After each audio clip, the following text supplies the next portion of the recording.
बातमी पुण्यातून कुख्यात गुंड निलेश घायवळ फरार झालाय। पासपोर्टवर नाव घायवळ ऐवजी गायवळ करण्यात आलाय। पोलिसांच्या हातावर तुरी देऊन घायवळ निसटलाय।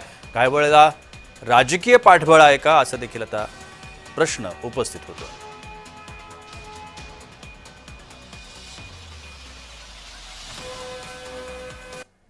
आता तुम्ही जर त्याचा पासपोर्ट बघितलात तर इकडे नाव आहे ते घायवळ आहे आणि जे पासपोर्ट वरचं नाव आहे त्याच्यामध्ये एच गायवळ आहे। त्याच्या वोटर लिस्टची नोंदणी तिकडे कुठेतरी सोनेगावला दिसते। त्याने पत्ता दिला होता नगर शहरामधला, त्याचं काम सगळं होतं पुण्यामध्ये। मकोका सारखे आरोप त्याच्यावर आहेत, त्याच्या सहकार्यावर आहेत।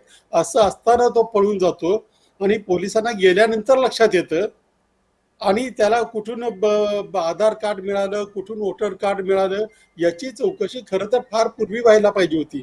अजूनही ती थांबली, याचा अर्थ कुठेतरी मोठं राजकीय पाठबळ आहे, त्यांच्या मागे कोणीतरी मोठं राज्य करताय।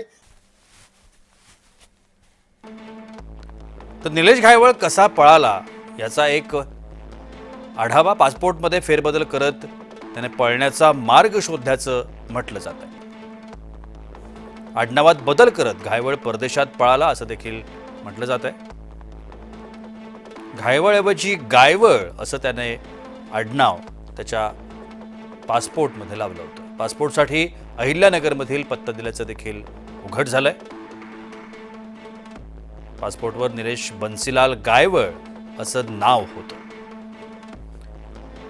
पासपोर्टवरील पत्ता गौरी घुमट, आनंदी बाजार, माळीवाडा मार्ग, अहिल्यानगर असा देण्यात आला होता। आधार कार्डवर देखील गायवळ असंच नाव होतं असं पोलिसांनी म्हटलंय। पासपोर्ट व्हेरिफिकेशनसाठी आधार कार्ड आणि पॅन कार्ड जोडण्यात आलं होतं।